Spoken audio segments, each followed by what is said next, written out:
There is no YouTuber more emulated than MrBeast. He has more impersonators than Elvis. If MrBeast was a Halloween costume, he'd be outselling Spider-Man and Batman combined. There are so many clones of MrBeast in these days, it's like he's done a shadow clone jutsu, but every shadow clone that exists is just a worse version of the original now. And they're getting more and more degenerate. Today we're about to talk about an Italian MrBeast clone who recently just did a stunt that ended up killing a 5-year-old child. Now, this isn't just one person emulating MrBeast, it's a group called The Borderline, and in their About section on YouTube, they even name drop MrBeast saying how inspired they were by his content, and they want to have that level of success as well. So if you go to their channel, you'll immediately see the MrBeast influence. They do basically the exact same content, even copying the thumbnails pretty much, doing the classic MrBeast hand, the one where he's like coming out of the grave like this. Like, they even do that, you know, like Emperor Palpatine shooting lightning out of his fingertips for the thumbnail. Like, that kind of shit, they just immediately lifted from MrBeast in order to try and suckle on the bosom of his success. And it's working. MrBeast truly did figure out the online content creation formula. Copying MrBeast is a cheat code and fast pass to success. They've got massive engagement as well, for fundamentally just being a carbon copy of whatever MrBeast is doing. It reminds me of that old gag you used to see in cartoons where someone hops up on a photocopier and just keeps like printing up copies of their ass cheeks. That's what this channel did. Anytime MrBeast did a video, they did pretty much the exact same video, but since they're not English speaking, they get a different corner of that market that doesn't have the MrBeast videos being served to it. So it was a pretty smart business model. It just so happened that they were also extremely stupid douchebags that, for some reason, decided that it would be a good idea to risk the lives of everyone around them for their most recent video, which was spending 50 hours in a rented Lamborghini. Now, I called this a stunt in the beginning because that's what a lot of people are calling it in the media. This isn't a stunt. Like, just being in a car for a long period of time, that's called a fucking road trip. Most people can do that without killing somebody. But these assholes are so unbelievably reckless, dangerous, and dumb that they ended up having a head-on collision with another vehicle that killed a 5-year-old child. And it's entirely their fault because they were speeding around, driving recklessly like they were on the fucking set of Fast and Furious, and the big shtick that they were doing with this challenge was insulting other drivers and taunting them. That was one of the big things. They would taunt other drivers during all of this and filming in the car. So it's pretty clear that they were distracted driving and were being extremely dangerous and careless on the road, which led to this fatal car accident. Now, this is the driver of the vehicle who was behind the wheel during the crash, but he was not the only one in the car. The rest of the crew was also present as well, and it seems like they were filming all of this garbage, which eventually led to this crash. So he was the one driving, but there is a video from one of the other members here right before they got into the Lamborghini for this challenge. Ah, raga, sta macchina va più veloce di saetta McQueen. Che cos'è una Lamborghini e c'è vinco la piston cap? Andiamoci sopra, Jessica! Ma questo con la smart che sta facendo? Ah bello, la macchina tua costa 300 euro usata al Conad, la mia costa 1 miliardo, vale quanto Amazon. I found this clip in Scott Schaefer's video, but I couldn't find the original upload of it anymore. So you can clearly see the attitude of what the video was supposed to convey. Just shitting on all of the other cars in the road because they're in an expensive luxury car for 50 hours. That was the whole video premise. Wow, what a banger. I too remember the classic MrBeast video where he went around calling everyone poor and making fun of them and spitting on them from the comfort of his luxury vehicle. That one's timeless. That's iconic MrBeast moment right there. I also find it impressive how he actually just looks like a douchebag. You don't even have to talk to him to know that he's extremely obnoxious. I went to look at a bit of their other content because I couldn't imagine he actually just sounds like this normally, because his voice sounds like 15 chain smokers all did a fusion dance together and then inhaled helium. Turns out that's exactly how he sounds. In his little MrBeast copycat group, he's just the one that is always screaming and making goofy faces and goofy voices. What a fucking loser. Now, according to authorities, what happened is the Borderline crew went to overtake a car at high speeds and then had the head-on collision with this vehicle that had a mother and her children in it, which unfortunately led to the loss of the life of the 5-year-old boy. The Italian Prime Minister came out and said that they will be losing their license for life during this investigation, and then said, if you're a repeat offender and take a person's life because you are a jerk behind the wheel, you don't see your license for the rest of your life. It's not like I suspend it for a few months. Meanwhile, other Italian lawmakers say the 5 YouTubers involved should also immediately have their social media account access taken away. And that's a picture of the mother and the 2 children. Now, I don't know if it's just a cultural thing, but I feel like the word jerk here is not nearly a strong enough word to describe this evil group of douchebags. Maybe jerk is like a really strong word in Italian culture, I don't know, but I feel like jerk doesn't really quite capture just how awful these people are here. This is a ridiculously dangerous thing to do, fucking driving recklessly while taunting drivers and filming everything inside of the car. Distracted driving, like what the fuck? Like, that's not the behavior of a jerk. A jerk is someone that, like, double dips in the salsa at a Super Bowl party. This is an absolutely reckless danger menace to society. Like, this is a piece of shit. This whole group, they're pieces of shit. Now, they did post this video yesterday, which is just a still image, letting everyone know that the borderline, you know, the band's breaking up here, basically, after this tragedy. And that's kind of where that's at the moment. It's still all under investigation as of right now. But man, it is fucking horrific. Taking the life of a 5-year-old boy because you were so clout hungry that you came up with this dumb challenge, which is a stupid challenge, by the way, of just staying in a car for 50 hours. That's really boring. But then not only that, you took a boring challenge and then made it dangerous by driving like an absolute asshole and putting everyone's life at risk on the road. And unfortunately, it did take a life. So it's just, the whole thing is terrible.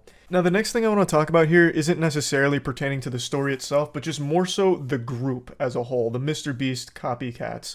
I just find it so interesting how different times are where the dream job for a lot of people growing up, a lot of young people, is to be an internet content creator.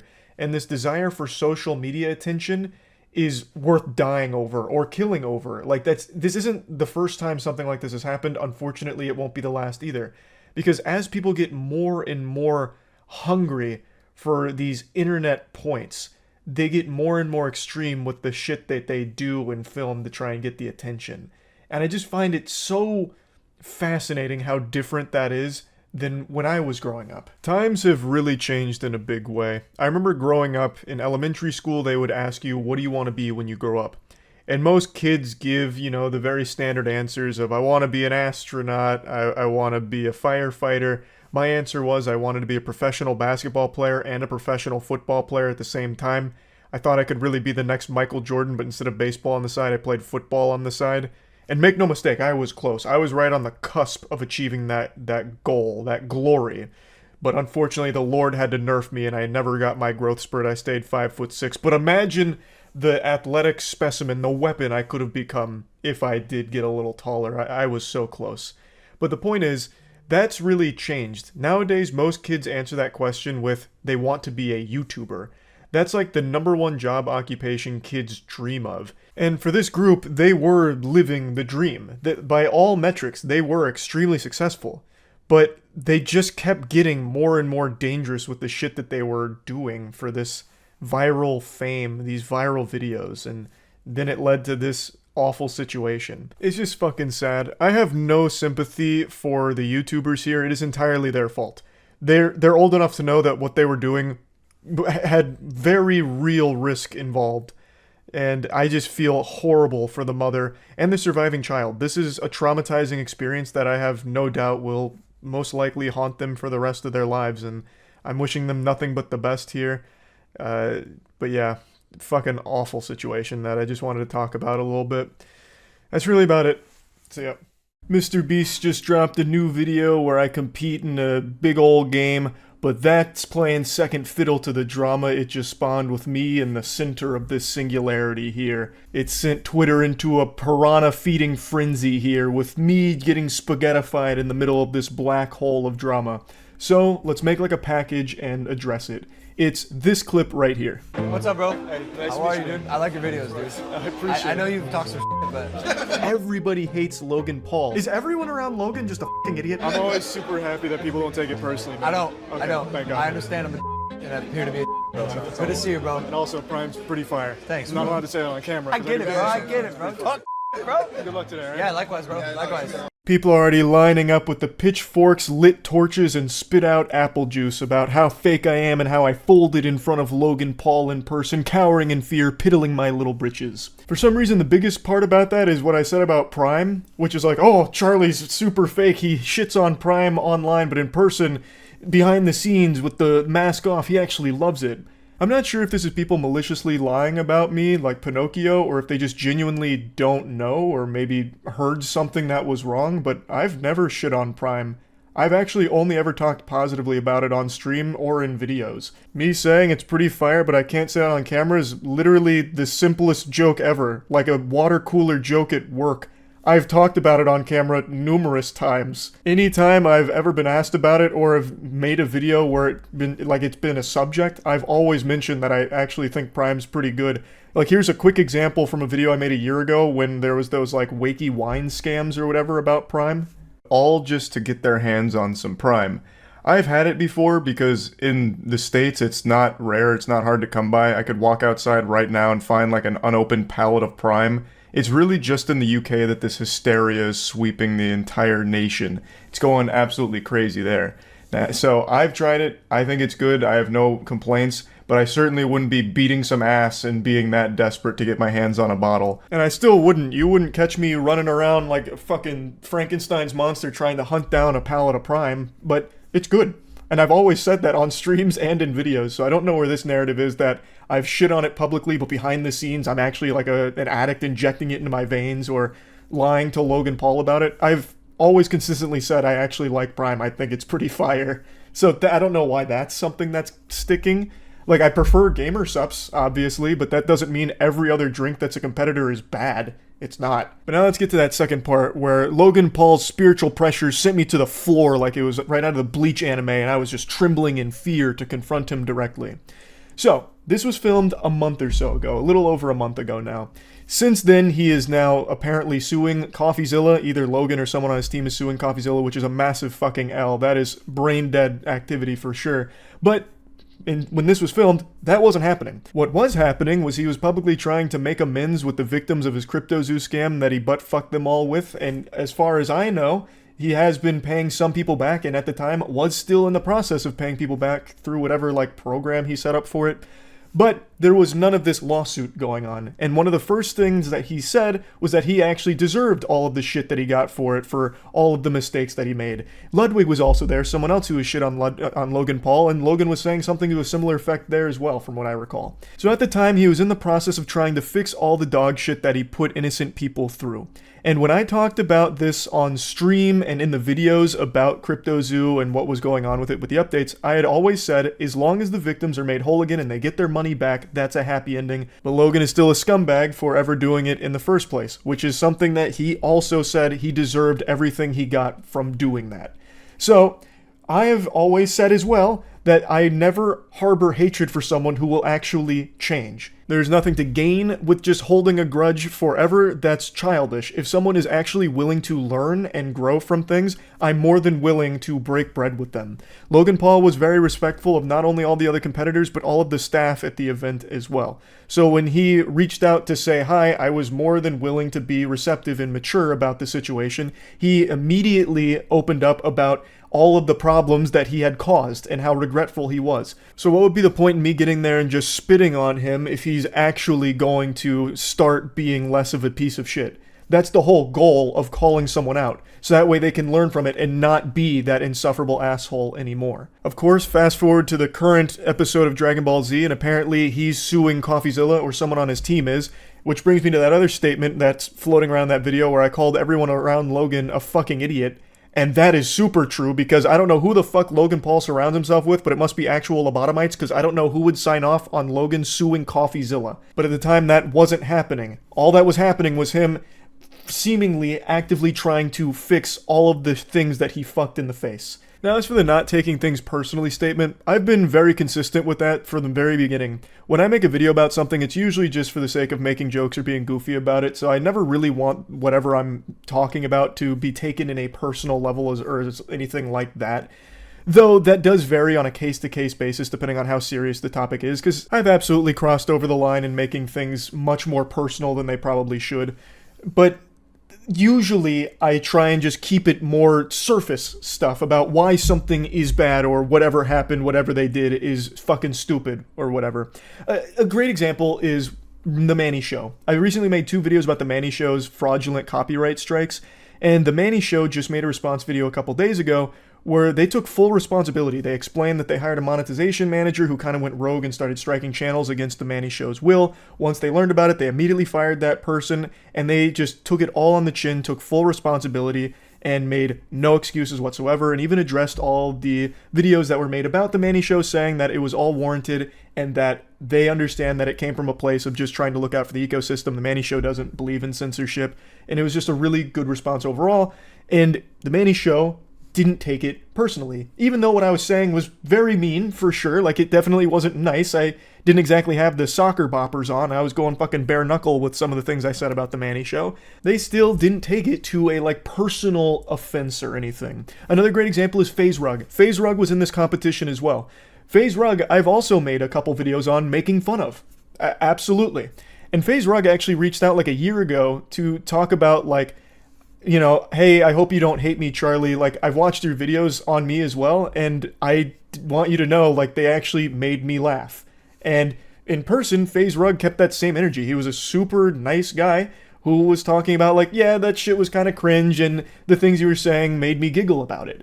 And that's how I always want it to be when I make a video covering something where even the protagonist who I'm making jokes about can watch it and not be mad, but instead be entertained about it. And hopefully not walk away from it thinking that I have this burning hatred for them that will never go away. Now, in Logan Paul's case, it is a little bit different, because with the dead body situation as well as the MrBeast scam, I definitely did get far more personal than just like surface level jokes, talking about him being like an actual piece of shit, surrounded by sycophant pieces of shit as well, that just continue to enable horrible behavior. But at the end of the day, all of it was geared towards a goal. In the MrBeast scam, getting everyone paid back and explaining why it needs to be paid back and is a horrible thing. So Logan Paul taking that and letting it not be personal but instead constructive is the best case scenario there. Not just for me, but Ludwig and everyone else that's called Logan Paul out, which was like half of the fucking competition, by the way.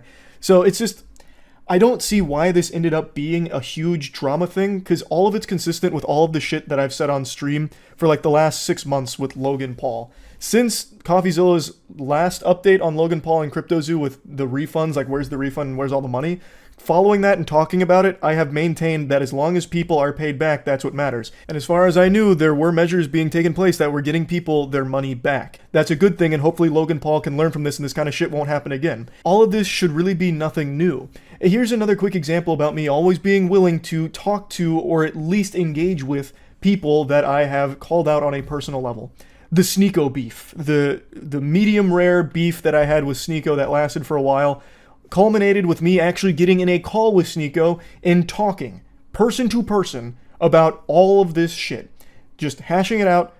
Well, not face to face, because, I mean, obviously it's through the internet, it's the fucking cyberspace, it's not face to face, but it's the same thing. We directly talk to each other. So meeting Logan in person and him wanting to talk about this, I was more than willing to do, and he was very respectful, took full responsibility and accountability in person, so I was more than willing to be mature about this and talk to him as a human being. I don't see why in any circumstances this would be perceived as being two-faced. I did this most recently with Sneeko. Before him, it was that person that was calling me a deep state, new world order chill or whatever, brought him on the podcast to talk it all out. Like, it's something I've always done and always will be willing to do. I think it's very childish to just plug your ears and say, boo, boo, boo, boo, boo, boo, not listening to you, whatever, and not engage with someone that you have an issue with. And again, this was filmed over a month ago when I wasn't privy to any new dogshit behavior from Logan. This lawsuit with CoffeeZilla is new, so I couldn't call him out on it or anything like that.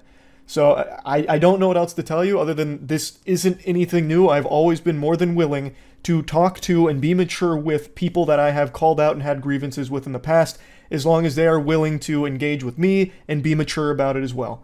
And Logan was. So yeah, overall, great MrBeast video. I lost and also got thrown into a ton of drama, so that was pretty fire. That's about it. See ya.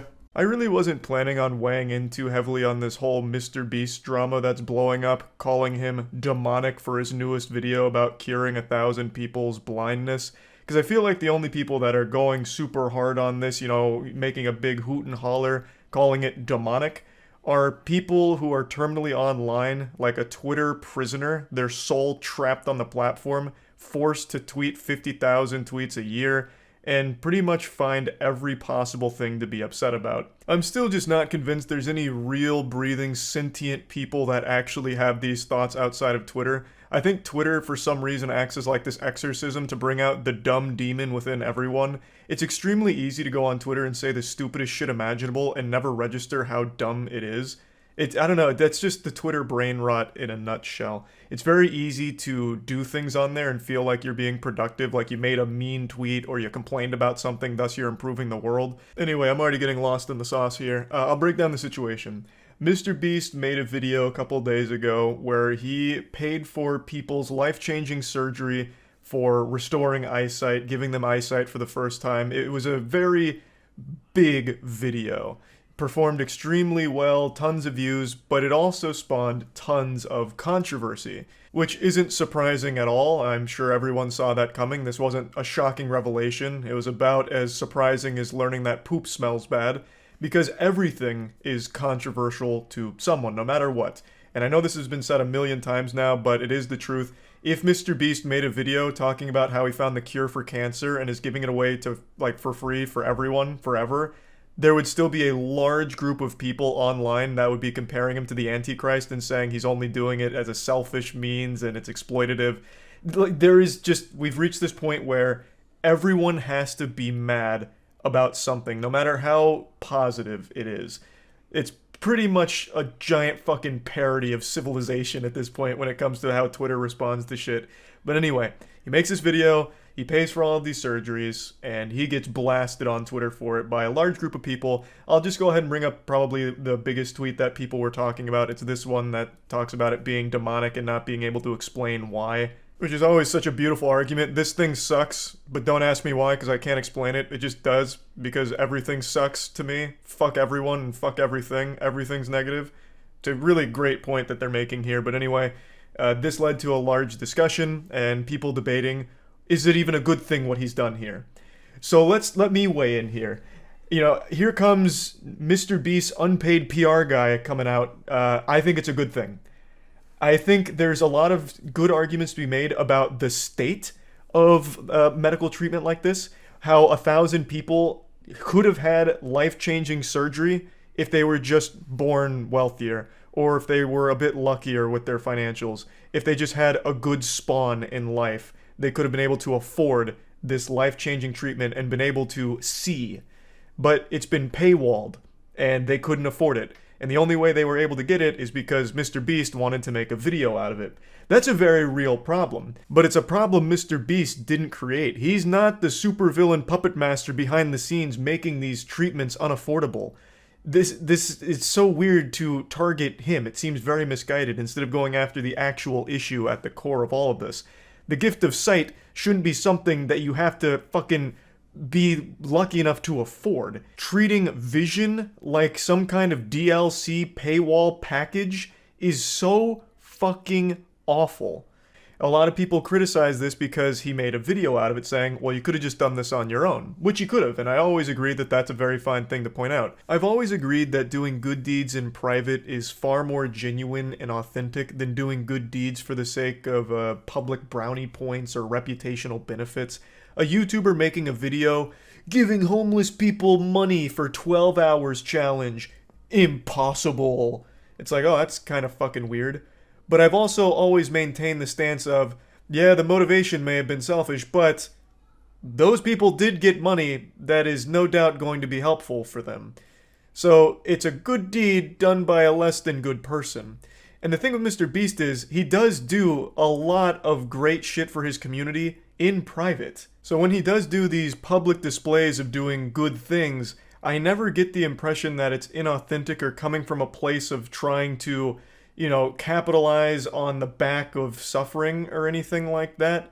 Like, of course, you can obviously tell it grows his brand, so it is mutually beneficial. Him doing good deeds does also benefit him, maybe not financially, but in terms of like subscribers and all of that, it does help him.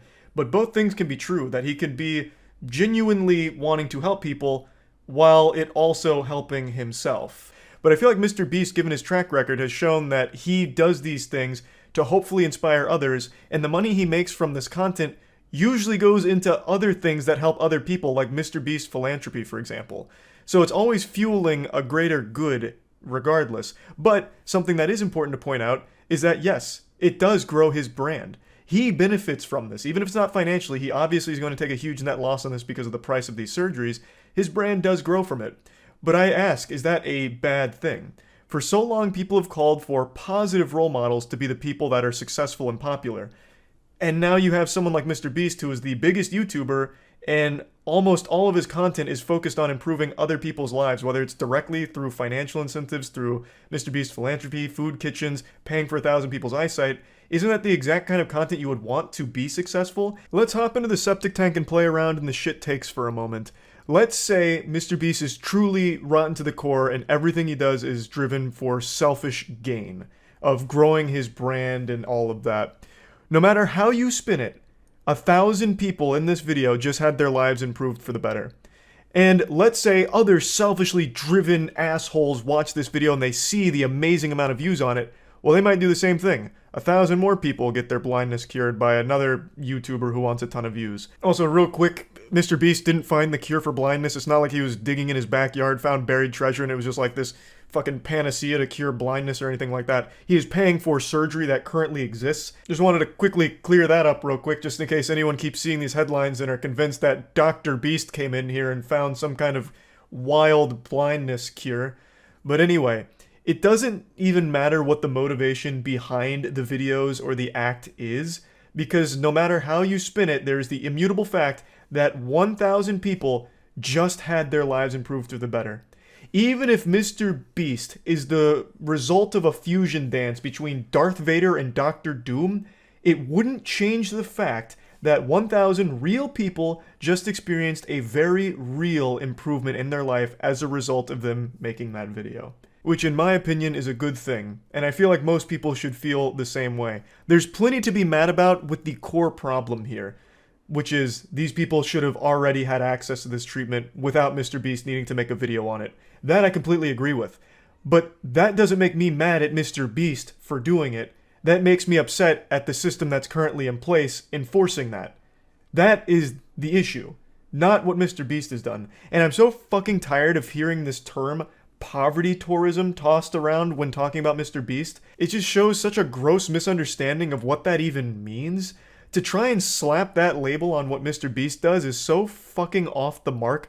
The worms in your brain must be suffering from parasites. Like, there is so much wrong in your noodle to possibly even think for a second this could be considered poverty tourism. You know what is poverty tourism, and something that a lot of YouTubers have done and is exploitative, is the people that go to, like, when Phidias went to the poorest country in the world, and it's just showcasing, oh, look at how poor they are, and treating everyone there like props for his own video. That's poverty tourism, and I will fully agree that there are cases of people trying to emulate MrBeast, like the example I just used, Phidias, and just completely missing the mark and ending up making a video where it's just, hey, look at all these poor people. Wow, they're so poor. Can you believe they're that poor? Maybe we should do something? Like, that's an issue. Yeah, that content sucks. I don't support that. Fucking nobody supports that. When Phidias posted that video, he got dunked on by everyone on the internet. It's not something people like. But what MrBeast does, I think, is very far removed from poverty tourism. Now, there is one very legitimate complaint directly at MrBeast that I will agree with, and it's the thumbnail. The thumbnail is weird. I definitely think this is one of MrBeast's weirdest thumbnails here. It's like alarming, almost. Like, there's like 1,000 words told in this single picture here, and none of them make any sense.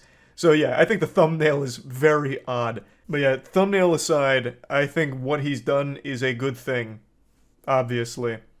And I don't really know how you can even justify through mental gymnastics why it's bad and why you hate him for it. It just doesn't really compute with me. What you're actually mad about is an issue he had nothing to do with. Again, I don't think people should have to rely on a YouTuber looking to make a big video in order to get life-changing surgery. That is the issue. It's not so much the YouTuber that pays for that surgery. That I think is just, no matter how you spin it, a good thing for the person. I'm really tired of people speaking on others' behalf, getting offended for other people that they're not involved with and they don't know. I've seen a lot of people attribute feelings to the 1,000 people in these videos saying, man, they must feel so used and exploited. They must feel so violated that Jimmy used them here for a viral video. Well, I'm going to make a counterpoint. What the fuck are you talking about? Do you know them? Huh? Was that you in the video? Your family member? Your friend? I doubt it. Highly doubt it. How are you going to speak for them? How are you going to be mad for them and try and tell everyone what they were likely experiencing? I would wager a guess they were experiencing a high level of happiness. I bet they were thrilled to have eyesight, would be my guess. So yeah, anyway, that's really my take on the whole situation. I think this drama is one of the sadder ones I've seen in quite some time, because I feel like this is just something most people should be celebrating. Like, hey, the biggest YouTuber is doing good things, as opposed to degenerate shit, like most people online. I think that's something to be happy about. There's 1,000 people whose lives have just been improved. I think that's a good thing. Like, I think that's a big thumbs up.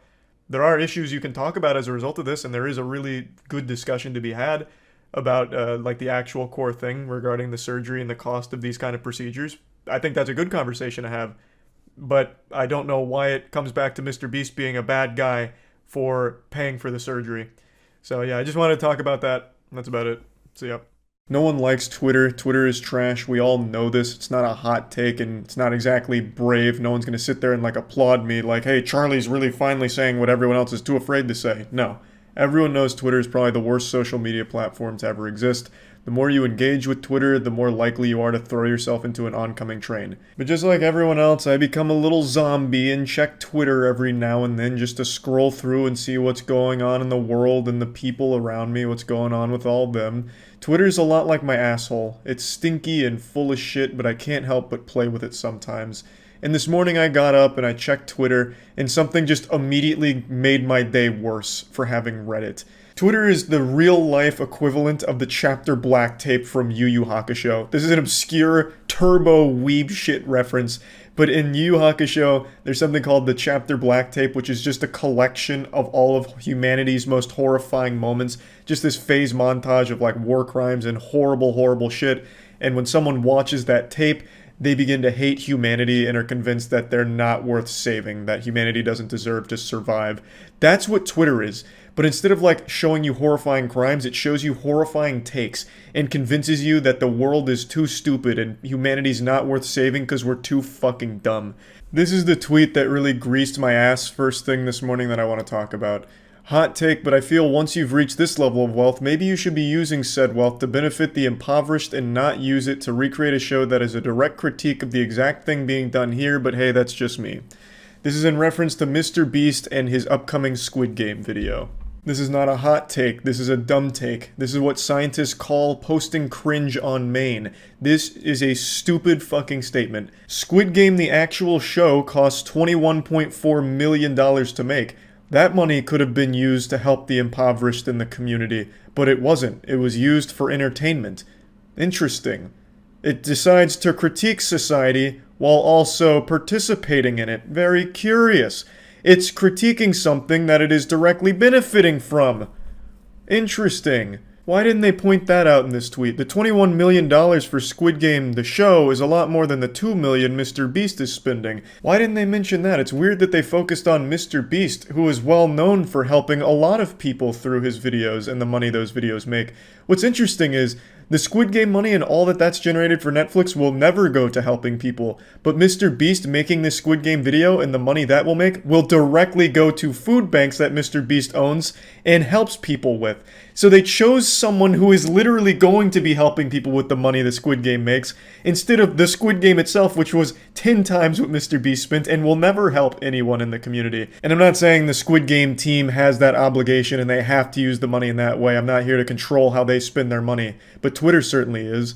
This user seems to think it's MrBeast's responsibility to use his wealth in the Squid Game cost to help the community around him, but why isn't that responsibility also shared by the much more expensive actual Squid Game? It's also just a dumb nothing burger of a statement that can be used for literally anything ever. It boils down to MrBeast spent a lot of money on this video, which could have been used as a donation. You can say that for movies. Why do we even have movies when the money spent making those movies could have been used for a donation instead? Why do we have music when the millions spent producing those albums could have been used as a donation instead? The user that posted this might be married. Why did you spend $10,000 on a wedding ring when that could have been used as a donation instead? You don't need a $10,000 rock to prove you love someone. Why not just donate that money? It's just something that is silly and can be said for everything. Targeted at one of the only wealthy people in general who are constantly helping the community and people around him. I made a video recently talking about MrBeast. I'm not his fucking PR manager, but he's one of the only genuine wealthy people that are constantly doing everything they can to help other people. You only have to scroll 3 tweets on his Twitter to see this massive food drive he just did to help the impoverished and people around him. But I'm going to go ahead and again focus on the stuff he does off camera real quick, because a lot of people critique MrBeast saying he's only doing this for attention and views. They can't wrap their head around the idea that maybe he actually just likes to help people, so they just try and attack this made up idea of who he is. He's only doing it for views and attention. I'm again going to focus on his off camera stuff. I got to see that massive food warehouse, and that food warehouse also has a massive refrigeration unit that allows them to do more than just non-perishable canned goods.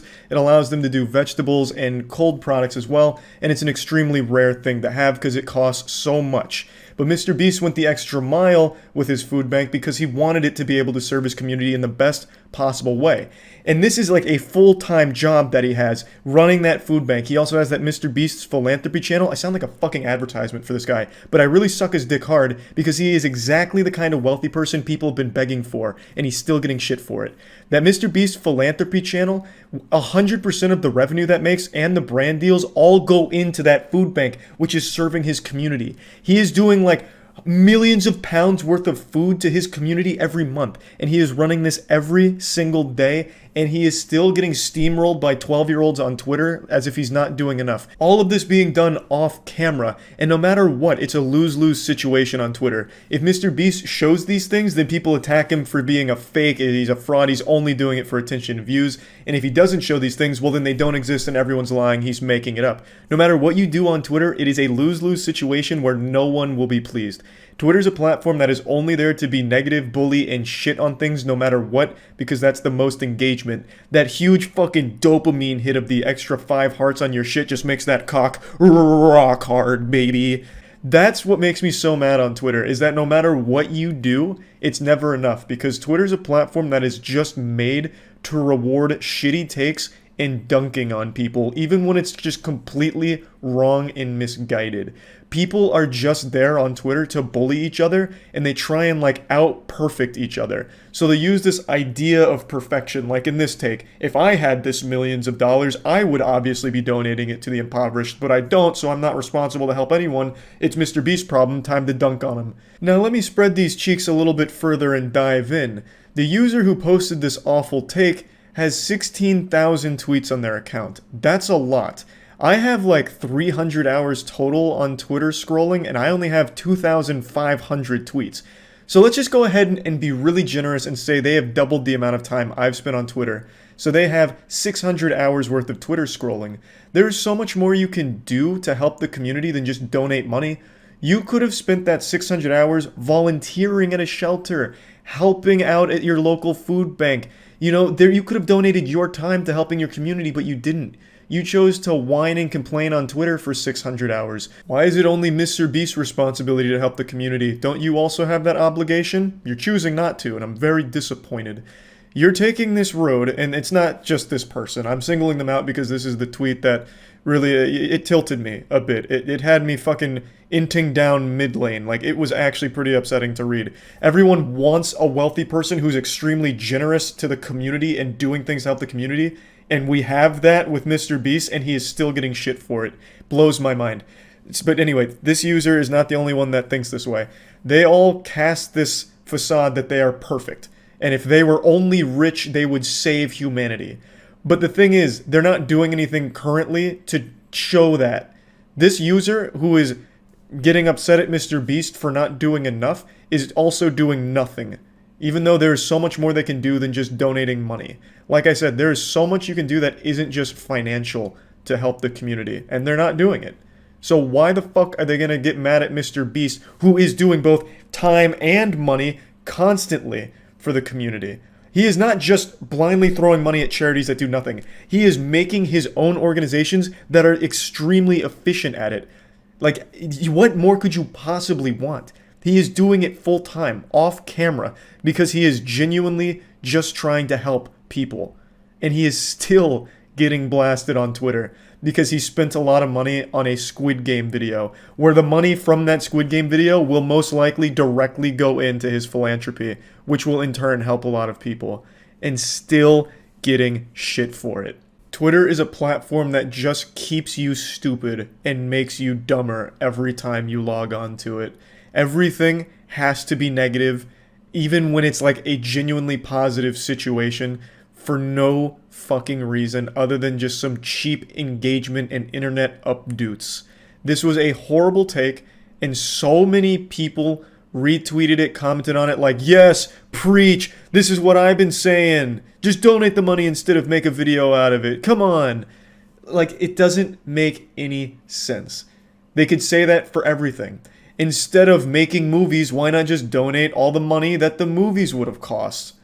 There's a pretty big brain idea. Why not just do that? Why don't musical artists just donate all of the money their concerts make to charitable organizations instead of spending money on terrible art to put in their home? That's a genuinely good question. The art that they buy is terrible. You might as well just get rid of that money instead of spend it on fucking Damien Hirst pieces. Point is, it's a stupid take. Like, this was a dumb tweet that a lot of people agree with, and I see this kind of thing all the time. And it's especially silly when it targets someone who is actually doing all of the things Twitter wishes people would do. MrBeast does everything that Twitter wants other rich people to do, and it's still not good enough for them.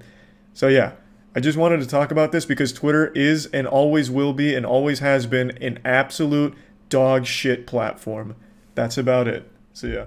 You may remember a couple of years ago, MrBeast and Mark Rober teamed up to launch TeamSeas, where they planted 20 million trees with the help of the entire community. And today was a big day because they teamed up yet again, the Avengers assembled once more and launched TeamSeas, which aims to remove 30 million pounds of trash from the ocean.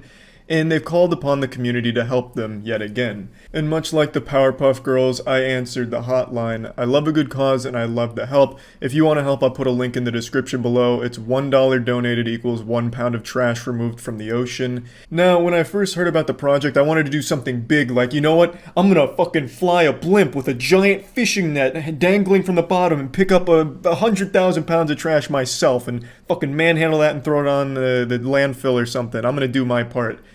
But that's just not reasonable. That's like a supervillain kind of thing. Like, that's not a realistic idea. And we couldn't exactly just unsupervised go clean up anywhere in our area because we live in Florida. Most of the trash here is actual Schedule II controlled substances. Like, the trash on our beaches isn't like water bottles and bubblegum wrappers. It's narcotics. So we can't exactly just go like fucking handle that. We'll just get arrested for it. So instead, I just wanted to do a video here telling you about MrBeast himself. I want to break the magician's code and tell you about Jimmy off camera. You might remember a month ago I was invited by Jimmy to come up and play poker against him in a high-stakes $50,000 buy-in. And I got lucky enough to slap his cheeks around on the table and walk away with 50 grand. There was no smoke and mirrors. I genuinely did risk and win that money against Jimmy. And that's the first thing I want to talk about. Whatever you see in a MrBeast video is legitimate. Unlike Santa Claus, this is real. He doesn't cut any corners, even when it would be really easy to do so for the video. Like for the being buried alive for 48 hours, he could have easily just been down there for like an hour tops and then just made it seem like it was 48 hours, just have people do a bunch of different things, different times of the night. But he doesn't. He was literally there for that long. And no one could have like proven him otherwise if he just said it was 48 hours but was only there for an hour. Like, what are you going to do? Go to the site and check the soil, run a chemical analysis to make sure there was really a coffin down there for that long? Like, there'd be no way to prove if he didn't do it. But he does it because he is the most genuine, authentic man I've ever met. Being around MrBeast was like a literal inspiration to me, an experience I've never had before. If Jimmy had popped his titty out and told me to suckle, I would have done it without hesitation. That's how moved I was. There is nothing misleading in his videos. He is a genuinely positive and just great person. Like when he gives a car away or a house away, there's nothing attached to that. There's nothing shady there, no strings attached. He covers everything, so that way they never have to pay like a dime on owning it or anything. You know, it's not like, I think it was Oprah, she gave away like a car and then bankrupted the person who received it. I don't remember the whole story, not to slander her. Sorry if you're watching Oprah. Don't remember the story, but the point is, Jimmy covers all of it to ensure that whoever won the item can just enjoy it and not have to worry about anything. Like, he just goes the extra mile on everything. It's incredible. Like, it is actually incredible. One thing that I often see when people talk about MrBeast is they say that he only does these nice things on camera for video views, and off camera there's no way he's helping anyone. And to that, I literally spit on you. Because that's a bunch of dog shit. That is a whole dog's ass. After going there and seeing it firsthand, MrBeast lives his whole life just helping other people. I was fortunate enough to visit the warehouse where MrBeast and Darren ship millions of pounds of food every month to their community. It was something like a 50-mile radius of that warehouse is receiving food from MrBeast and Darren. That's entirely off camera. It's just MrBeast, Darren, and his team helping out the community around them, getting food to people that need it in the area. And it's entirely done off camera because Jimmy has such a passion for helping other people. He doesn't just help people for YouTube videos. He is doing it full-time, all the time. It is truly inspiring. And he treats his team like family, not just like the core crew you see on videos like Carl, Chris, Chandler, and them. He treats his entire crew, everyone around him, no matter how small their role is in the MrBeast brand, he treats all of them like friends and family. Like, we played a pickup basketball game with just a lot of people that he works with, that he considers good friends, because everyone is treated so well. He really does just all the time look out for people and want the best for others, and does everything he can to ensure other people are happy. I've never been someone that like idolizes someone else or like fights someone else's battles, unless it's like Brendan Fraser or Keanu Reeves or something. But with MrBeast, I have never seen someone use money like he does. He uses money not for himself, but for everyone around him to help them be happier or get them things that he thinks will make them happier. And I don't know, it was just something so like awe-inspiring, like truly. He was such a genuinely honest, nice person.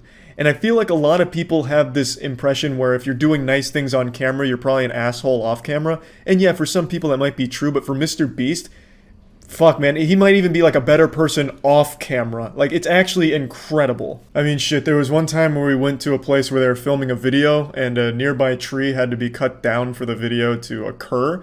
And in response to that tree being cut down, he planted 100 more or 1,000 more or something crazy like that in the area nearby. Like, so he felt so bad about having to cut down a single small tree nearby that he put a ton more in its place because he genuinely cares. So anytime you see MrBeast doing something like Team Trees or right now TeamSeas, it's coming from a genuine place of passion. He really wants to make the world a better place, and I think he absolutely is every single time he's posting these incredible videos and doing these amazing things with the community.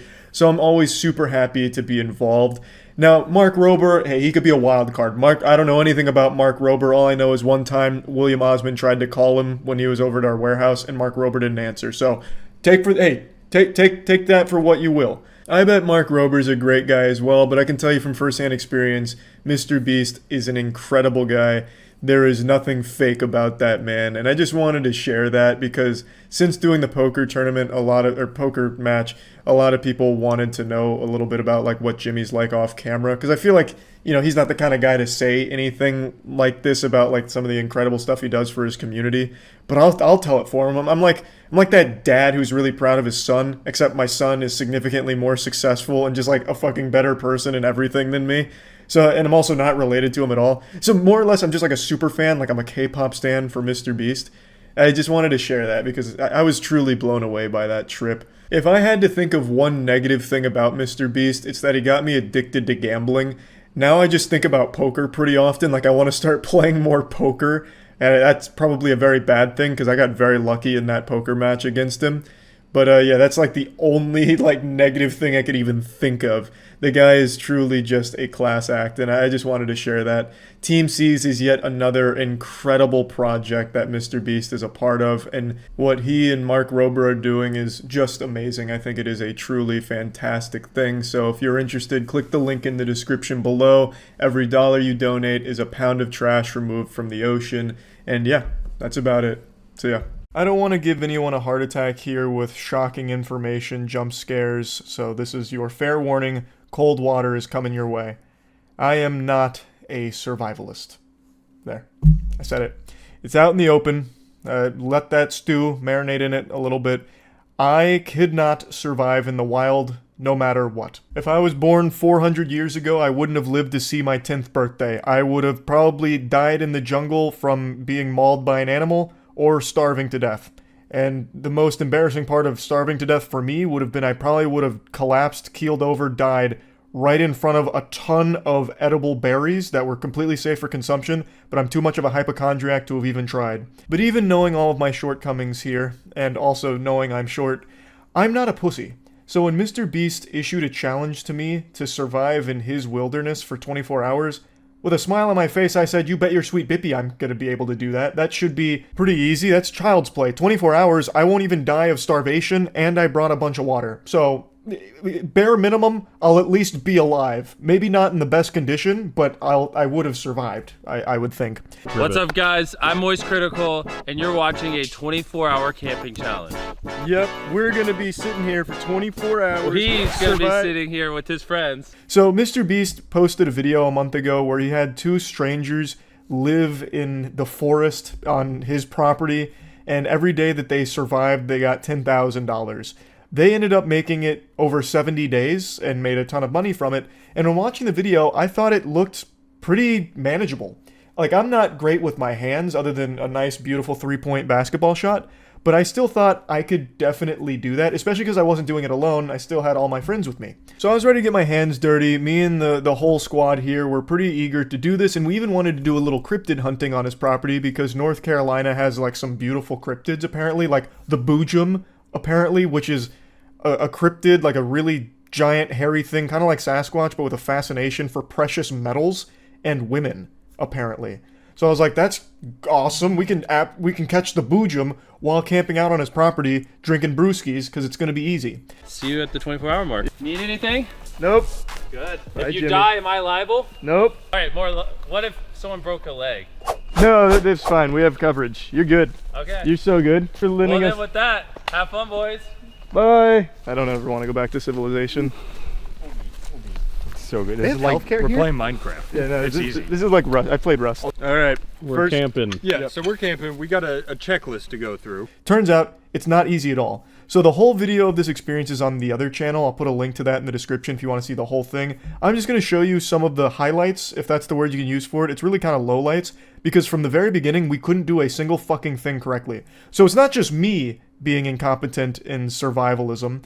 It was everyone. We take life for granted. If we didn't have houses, I feel like at least 60% of the population would die off within a month, because surviving in the wilderness is not easy, especially on MrBeast's property. When I watched that video, I also expected that the forest that they were in, the wilderness, was like heavily catered to be safe, you know, like no bears, nothing dangerous or anything. I thought it was like really bougie and, you know, it wasn't that difficult.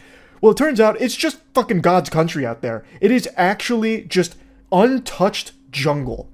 So we were surrounded by coyotes, an unbelievable amount of other wildlife and insect, all kinds of dangerous shit all over the place. It was so fucking hard.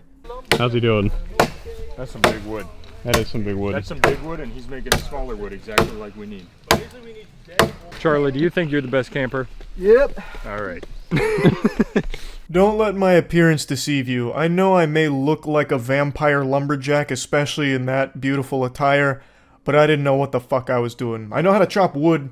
In fact, fun fact, I actually practice wood chopping motions by using a sledgehammer on a tire just for cardio. I actually really like hitting a tire with a sledgehammer because I think it's great cardio. But unfortunately, we didn't have the classic meaty axe. Instead, we just had this little one-handed hatchet here that's just like a little fucking toy. When Roanoke settlers disappeared, following their trajectory, they would have landed right here in these woods.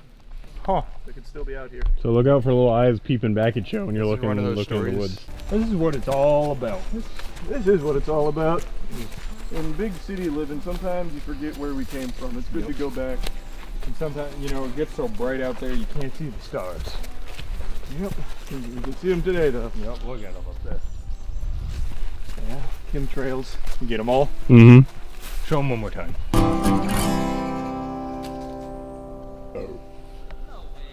Good thing we're about to get the fire going. We want a stick. You're doing pretty good for a man who's never made a bow drill. I think you've got it. The fact that we can't even do it with a flint and steel makes me think we're never going to do it with wood. Yeah, no, for sure, never. Yeah, but I watched a tutorial on how to do it with wood, so we'll get it. We need way fluffier tinder than this. Well, who's on shrubbery duty? I think you are now. What the fuck? It wants to light. It told me. It said, please. It's starting to smoke. That's what men do. Sunlight soon. Oh, that was so good. Whoa. You got it, Danny. Magic hands. You got it. You got it. Magic hands. Hot hands, Danny. Danny can do anything.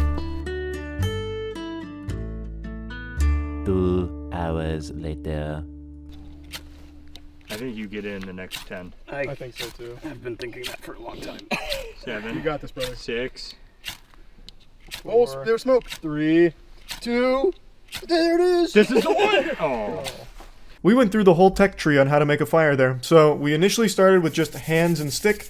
Chase gave that one a whirl. That wasn't getting us very far. We then had Matt working on a bow drill, which that never even came close. Caleb then started working on a bow drill.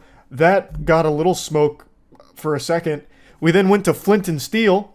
Still couldn't get the flint and steel to work, which is probably the most shameful thing imaginable. But the problem was all of the sticks, all of the things we were using to try and catch fire were kind of damp because it must have rained a little before we got there or something because everything was still kind of damp. So it wasn't lighting. So we started trying to put like paper on it and other things that were flammable. Like as I was fucking firebending with the flint and steel, nothing would ignite. Danny sat there for like actually 30 minutes straight just constantly shooting flames at it. Like a goddamn Charmander, still nothing was catching fire. So eventually what I did is I just ripped the sleeve off of my flannel, threw it on there, and had Danny light that, which finally worked. Yeah. Now the shirt, now the shirt. That counts. Wait, don't blow, don't blow, don't blow, don't blow, don't blow. Yeah, Don't let blow, it, don't blow just anymore, let it, don't just blow let anymore, it. don't blow anymore. Okay. Wait, you're smothering it. No, I'm getting the pine needles above it. Danny! Good work, Danny. There he is. The man who brought fire to us, Prometheus. You cannot see it. Can't see you, can't see you. We need a lot of fire because it'll burn out really quick. Literally everyone that did something. Hey, and don't forget Charlie's shirt. Oh, yeah. Oh, it is hot. Guy. Of course I've got a Success, Charles. Now we can start making chairs. Yep, alright. Where's my axe? It's so funny in Minecraft it takes like way less time. Yeah. Yeah, where's our snow thing? I've been mining this whole time. Yo, let me go find what that noise is. I'll make an XP farm for us. Remember that time that Danny worked himself to the bone to give us this beautiful fire? Yeah, now we just need furniture. We do need feel like furniture. I'm getting Those hit are by- yeah, I'm so getting- bright. Getting hit by like 5 stadium lights. People watching my Chef Boy RV. Mine's off. That was cool. You pinched myself in it. Charlie, how are the chairs coming? Sorry, Well, I can't see anymore. What I didn't factor into the equation is just how dark it gets when there's not street lights. Like, that goes without saying, obviously, but you never really experience pitch black darkness in, like, city living. Like, you really don't. There's always at least something giving some kind of light somewhere. Out there, you can't see your hand in front of your face if you're not right in front of the fire or have a light source. So it became almost impossible for me to even try and make little seats, which I don't know why I thought I had the ability to do that. There were some big logs there. What I was going to do was just chop through them to make kind of like a flat surface out of them to set down. But when it became that dark, that no longer became a possibility unless I did it like on top of the fire and like burnt myself, just singed my skin for it. So it wasn't worth the effort anymore. What we ended up doing is just rolling over some big logs and using that to sit on, or using like coolers that we had brought. What are we actually doing out here, Charlie? We're hunting the boojum. The boojum. Now, initially, I imagined this going much smoother. I didn't think the fire would take over 2.5 hours to start. I also didn't factor in how hungry everyone was, so it ended up just eating a bunch of hot dogs around the fire for like another hour or so. But the idea was to kind of take a page out of the Mountain Monsters playbook, or not Mountain Monsters, what the fuck is the name of that show?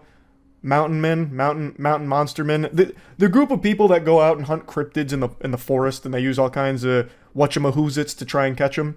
So we brought a bunch of like cryptid hunting gear, as well as even like paranormal ghost hunting gear, like EMF readers and fucking spirit boxes, if the boojum wanted to communicate through the radio, I suppose. But what ended up happening is we took so long with everything else, we didn't get a lot of quality time cryptid hunting. I don't want to spoil how the video ends, so you can go see the full thing on the other channel. Again, there's a link to it in the description if you want to see what this cliffhanger is here that I'm leaving you on.